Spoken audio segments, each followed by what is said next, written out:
Hi everyone, so today we'll learn how to disable Turbopack and start using Webpack in your next.js application. As you can see, I got a very basic next.js project in VS Code editor. Now let's run this project. For that, we have to go to View, click on Terminal, and now here simply type npm run dev, press the enter key.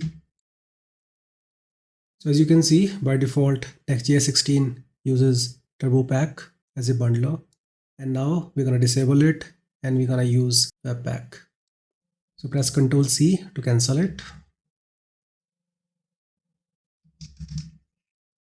Now let's open package.json file.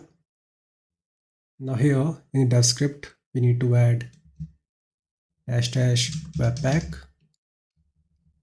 Just copy it. Same goes in case of build script. I'll just save it. I'll go to terminal and simply type npm run dev. You can see now it is using Webpack as a bundler, not Turbopack. So I hope you understood how to disable Turbopack and start using Webpack in your next.js application. See you in the next video. Have a nice day.